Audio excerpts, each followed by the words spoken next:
All right. Come on in, Jake. I'm just going to check and make sure you look centered. It's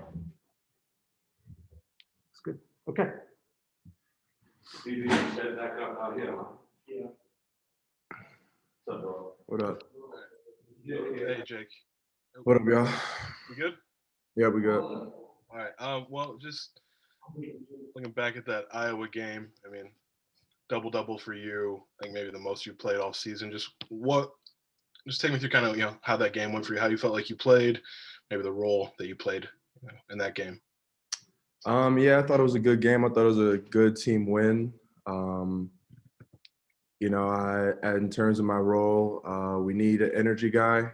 Just making those, some people call them like dirty plays that people don't want to make, just hustle plays. And I got a lot of energy to give. And I think it's one of the best ways that I can help impact this team and help us win. So that was kind of just my focus, just give it all I got, and I'm glad we got the win. Have you always been that guy to make the dirty plays, I guess? No, I have not actually. I was talking with my dad actually last night, and he was kind of asking me because my role is different on this team. Before I've had to be the guy that scores the ball, and that's been my role. But now I've kind of bought in and have figured out, and I'm still learning that I have that gear that I'm starting to tap into of just not getting tired. And I've always been in good shape. My conditioning has always been good, and I pride myself on it. But it's just another tool in my tool belt that I've found and I'm going to keep using. All right, thank you. Mm.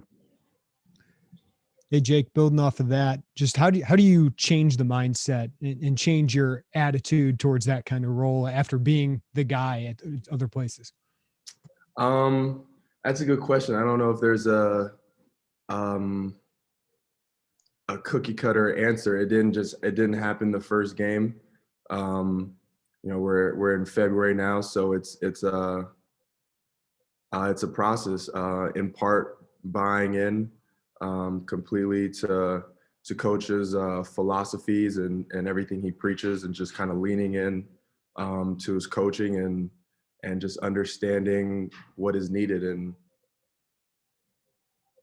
sometimes you just got to do what you got to do. You just got to get it done. And yeah. It wasn't that long ago, Jake, you're getting under 5 minutes per game as you try to figure out your role here, and Brad tries to figure out his rotation. You played 30 minutes in what a lot of people thought was the biggest game of the year. How do you keep yourself ready for that? Like, how do you stay confident? How do you stay comfortable?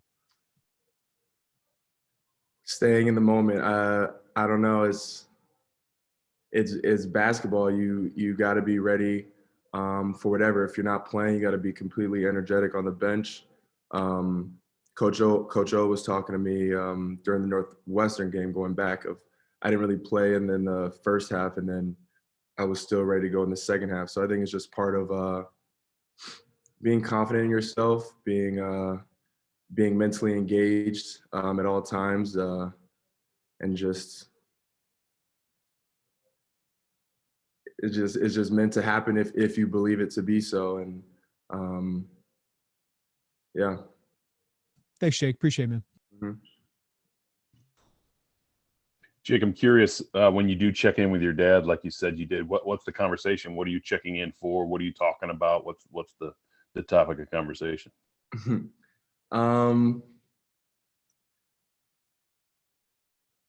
That's a funny question. I don't know. My dad is my biggest fan, my biggest critic. He likes to check in and see how practice was for me, and what the coaches are telling me. And I try not to give him too much, keep him guessing, let him just see for himself. I don't know. He's just he has dad questions, and I give him son answers, just minimal, just little tidbits. I don't know. Have you ever talked to your dad about something he wants you to do well in? And it's kind of like that. Yeah, I mean, when I called my dad from college, it was like, yeah, my grades are fine, stay off my back. So Like that, yeah, stuff you like have that. to do that kind of stuff, or is it mostly centered around basketball? Both. Grades and basketball is equally as important to him. Yeah. Okay, thanks. Mhm. Hey, Jake, kind of switching to Indiana a bit. What do you guys kind of learn about them after playing them from the first time? They're definitely a slower paced team. We know that they like half court sets and they're opportunistic in transition. They want to get back and stop our break. So we know we have to execute on both ends of the floor. There'll be fewer possessions. That's how they like to play. But at the same time, we want to play, our game, Illinois basketball. So it really just comes down to our stuff, Illinois stuff, our team stuff, making sure we execute for 40 minutes. And then Brad has kind of talked about you guys can't ride the emotional roller coaster of this team anymore. So after a big win, how do you kind of avoid a letdown in the next game? Forget about it and refocus ourselves and looking at our next step, looking where we're stepping next, where we're walking. It's just the next game in the season. It's how it is. Thanks, Jake. Mm-hmm.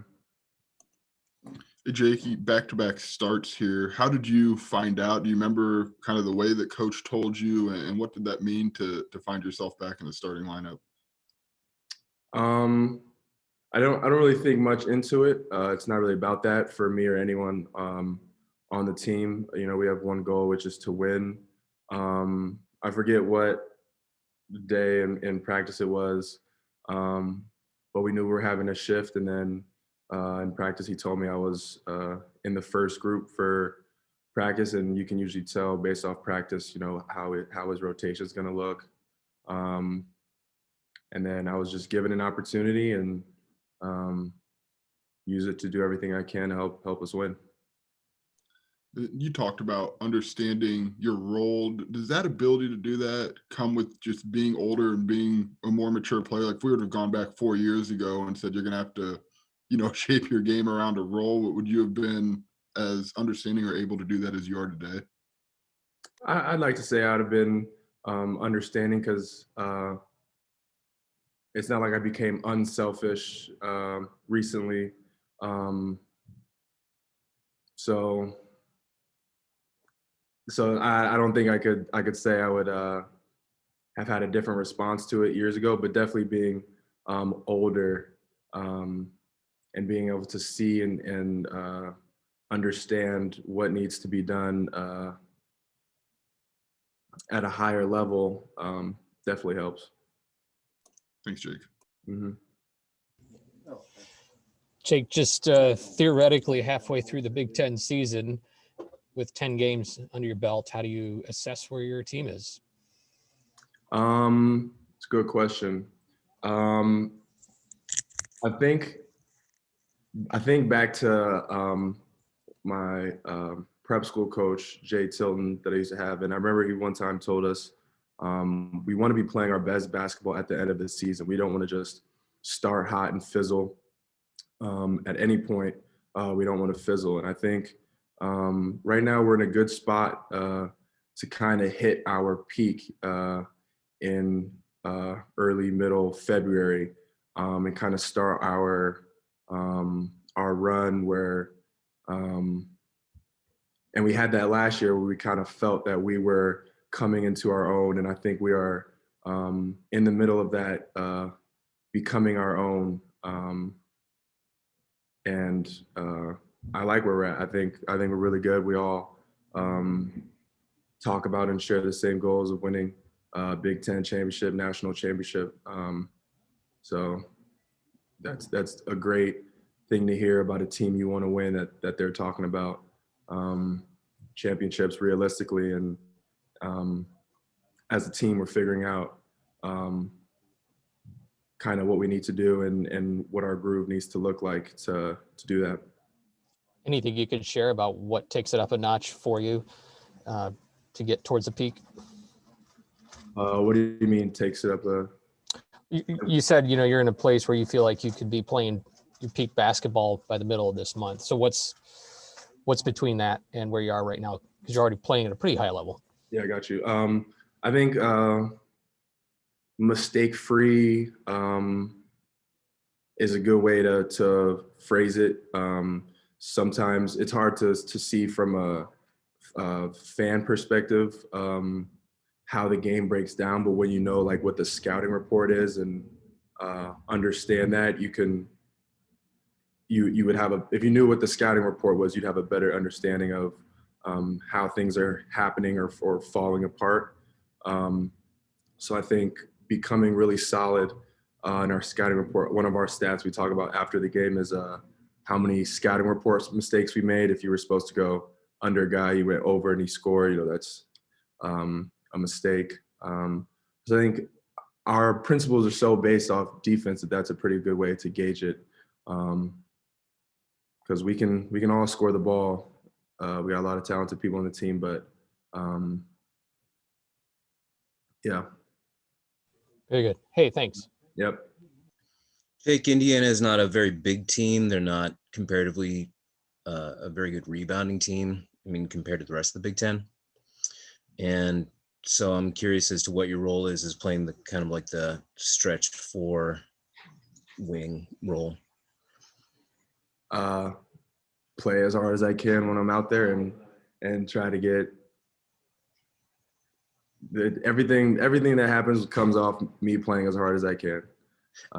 So that's how I approach it. Well, sorry, that was a terrible question. What I mean is you got a double-double last game. Rebounding is sort of the key to your playing time. Maybe it always has been. And is that a focus for you tomorrow as a matchup with Indiana? Sure. You got to get the rebound. It's just me playing hard and giving all the energy I have, and anything that comes from that is a byproduct of that. For real. All right. Yeah. Thanks. Mm-hmm. Hey, Jake, I'm just curious what the difference might be from maybe last season seeing and thinking about where you would fit with this team to this year, maybe going and doing that. Just What was the first part? What was maybe the difference between last year and watching and thinking about where you fit, and then this year, going and figuring that out on the court? I don't think I have that answer. Last year I was kind of more observing, and I don't think of course I like envisioned myself on the court, but I didn't have like a set mindset of what my role was going to be. It's kind of just come into itself, and it still is. So I don't know if I have a great answer for that. I kind of just like live in the moment. I don't get too worried about looking too far ahead and what if this, then this might happen. I just kind of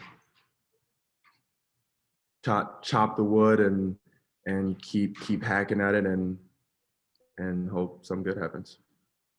Okay. All right. Thank you. Mm-hmm. Hey, Jake, I had a quick follow-up. You talked about the peak and the scouting report, not having many of those errors, or fewer of those errors, I should say.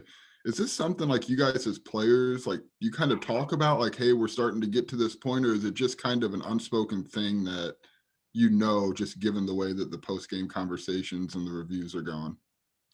We talk about it, but you can kind of feel it when everyone's locked in, once you're getting multiple stops in a row, the score isn't getting away from you.